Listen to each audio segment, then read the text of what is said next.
can call it scripted, you can call it predetermined, you can call it choreographed, just do not call pro wrestling fake. The strains of being a wrestler are very real, whether they're routine aches and pains or more serious long-term injuries. In fact, regardless of when you watch this video, there's a good chance that at the time, there are at least 4 or 5 contracted wrestlers in major organizations on the shelf with significant injuries. Point being, injuries are expected, from muscle and ligament tears to broken bones to those very taboo concussions. But while injuries can be routine, not every injury is routine. Usually, the story of how the injury is incurred is commonplace enough. Landed awkwardly on a bump, opponent didn't pull the strike enough, took an extremely high risk and paid the price, and so forth. But once in a while, a wrestling injury can come at a very unlikely time through very unexpected means. Put simply, sometimes the injury goes beyond the pale of what is considered a normal injury.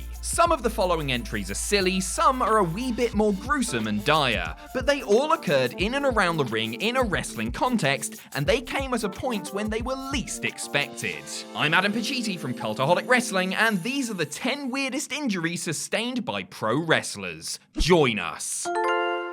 Number 10, blood on the brain. Bobby the Brain Heenan was so many things to the wrestling industry. Not only was he the greatest manager of all time and the most hilarious color commentator ever, but he was also a physical marvel in his own right. The beatings Heenan would take at the hands of vengeful babyfaces were legendary unto themselves, as the Brain would bump like your favorite junior heavyweight off of strikes and throws. But in this instance, the beating Heenan sustained came pre-match. So, who beat him up? Why? Himself, of course. As Heenan recalls, it was at a WWE card in Pittsburgh in the mid-80s when he was managing Big John Studd. The local ring announcer introduced Studd but neglected to mention the presence of Heenan. A bit miffed, Heenan went to grab the microphone, which hung from the ceiling a la Mr. Kennedy's entrance, so that he could introduce himself. But Heenan grabbed the mic while it was being raised, so a tug of war ensued between he and the stagehand. Suddenly, during the struggle, the wire snapped and the mic smashed Heenan in the face, bloodying his nose and knocking him down. Fans laughed as Studd checked on his friend, who said through his days, "You know, I don't care if they ever know who I am, I just beat the hell out of myself with a microphone." Number 9, don't get too excited. In the spirit of pre-match injuries, that brings us to ardent conspiracy theorist Sami Zayn.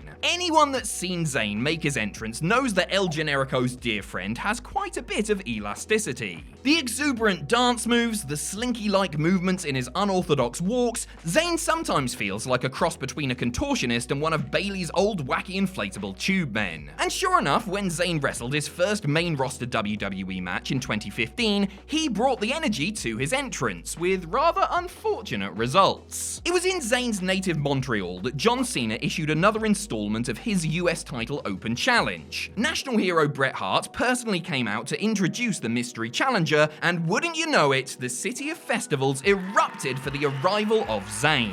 And Zayn, he matched that raucous energy as he hit the ring, flailing his arms around like a bloody mentalist. And with that arm flailing came the injury, as Zayn somehow injured his shoulder while wildly swinging his limbs. Zayn made it through the match, God bless him, but aside from wrestling a scheduled bout with Kevin Owens 2 weeks later, he went off to have surgery on what some reported to be a torn rotator cuff. That mad entrance cost Sami 6 months of his career. Number 8, self-disarming. Through his 20 years with WWE, Randy Orton has had his fair share of injury layoffs, like any veteran grappler might. The Viper, however, has a unique physical condition that plagues his shoulders at times, called hypermobility. Because of hypermobility, Orton's shoulders have far greater flexibility than the average person. The problem, however, is that Orton is more susceptible to injuries, particularly strains and dislocations. In 2015, it was reported that Orton actually dislocated his shoulder while taking out the garbage at his home, so that should tell you how freakish a condition hypermobility can be. The troubling condition reared itself at Over the Limit 2010, as Orton was battling longtime rival Edge. In the match's late stages, Orton signaled for his RKO with his usual means of telegraphing, the punching of the mat while hunched forward in an attack stance. months.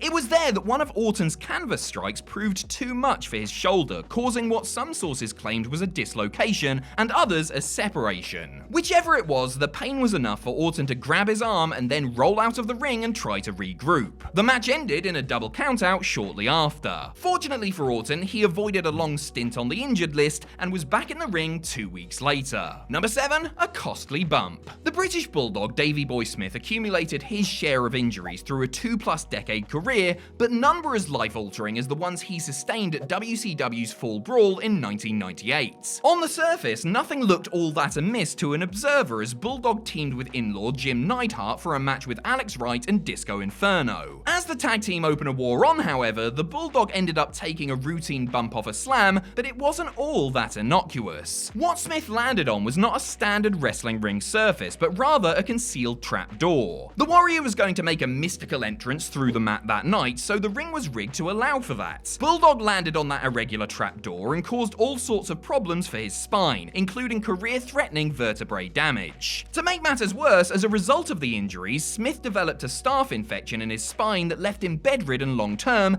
and there was a real belief that the toll of it could leave him wheelchair-bound. Smith ultimately recovered enough to return to the ring in 1999 for WWE, and yet to watch that match at Fall Brawl 1998, you would have never guessed what was ahead from watching Bulldog take bumps on that surface. Number 6, official incapacity. Some referee bumps look fantastic, but many others expose the business more than a no F's given shoot interview. That's because referees aren't the most experienced bump takers, and the wrestlers knocking them down try to do so with a lighter touch. That's why a threadbare clothesline or shoulder block can leave a 160-pound referee laying for upwards of 10 minutes. Can't they just get sturdier referees, you may ask? Well, TNA did in 2013 when they had Cowboy James Storm officiate a #1 contenders tag team match between the Dirty Heels and Bad Influence. You would think that a heavyweight brawler like Storm could hold his own in the ring with 4 aggressive athletes, and he did. It's just that misfortune reared itself at an inopportune time. While sliding across the mat to administer a count, Storm somehow tore his lower abdominal muscle and sprained his groin.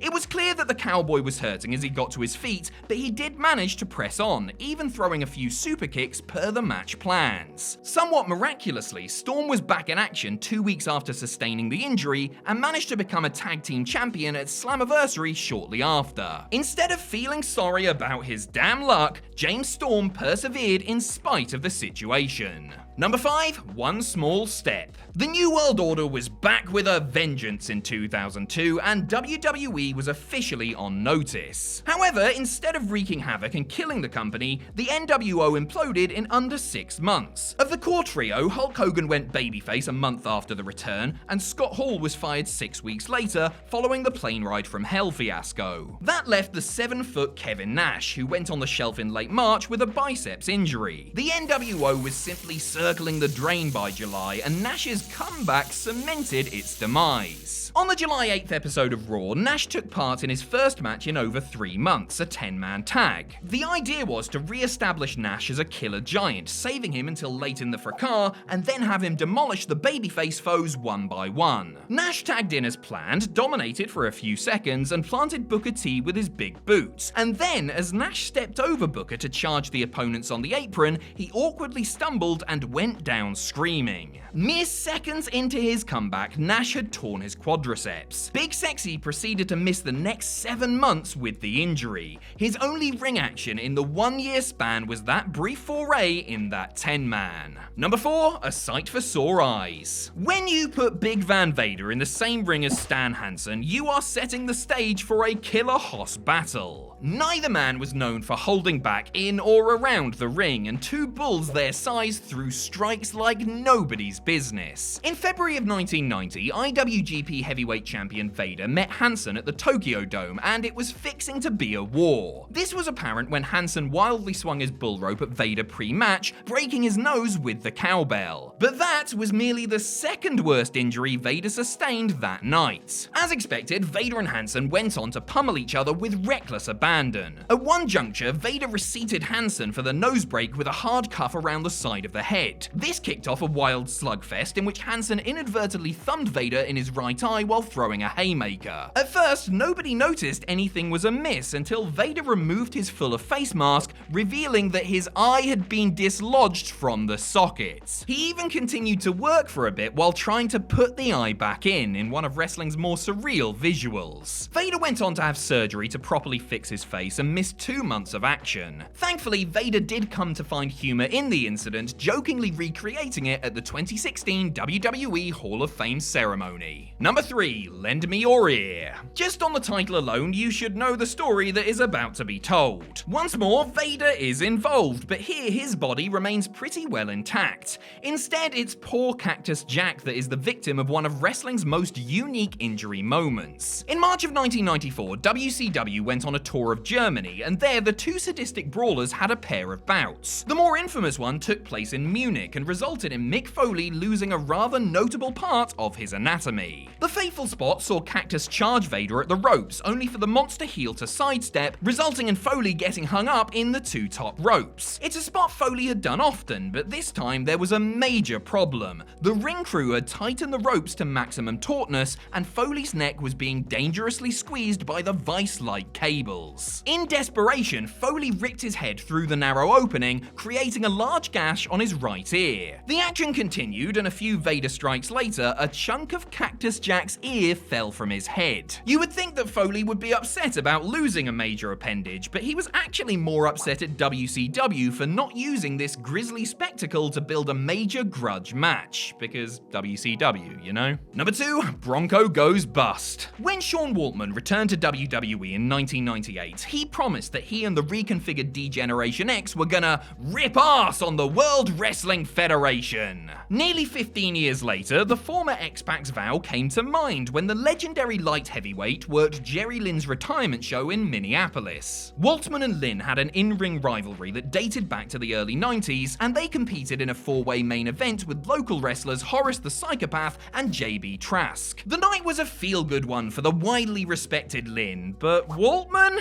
Well, there was nothing feel-good about his predicament. At one point during the skirmish, Waltman attempted his patented Bronco Buster, only for his opponent to move away, causing a rather uncomfortable landing for X-Pac. Sean's nether regions slightly overshot the turnbuckle padding as he landed, and he's briefly seen to be in a little bit of discomfort, though he did manage to finish the match. It was later revealed that once he returned to his hotel, Waltman discovered blood in his clothing and went to the hospital where he was diagnosed with, yep, a torn anus. The Click member underwent surgery. For those of you wondering, the procedure is known as a sphincteroplasty and was released the following morning. And at this point, I should probably give my apologies for any wincing we may have unwittingly induced there. Number 1, Quad Disassemble. Few moments in wrestling will ever match the comedy of errors that was the ending of the 2005 Royal Rumble. And even though a man suffered a significant injury in said ending, it's still pretty hard to keep a straight face at the sheer calamity of it all. Ascending stars John Cena and Batista duked it out in the Rumble match's final stage, vying for the chance to go on to the WrestleMania main event. But then there was a botch. Cena and Batista both tumbled over the ropes simultaneously and hit the floor. This was not planned. Also not planned was the scrambling aftermath, in which attempts at communicating a restart to the referees weren't going through. Enraged, a red-faced Vince McMahon stormed to the ring, yelling all the while. That only created a new set of problems, as Vince angrily slid under the bottom rope, bashing his lead into the hardest part of the ring, which some call the apron, and tearing his quadriceps. The sight of Vince sitting on the mat surrounded by wrestlers and referees while somehow keeping his composure is utterly priceless. To make matters worse, Vince tore his other quad once he returned backstage when he attempted to walk without assistance. Months later, Vince was back to walking again because he is clearly an alien from the planet Pompadour.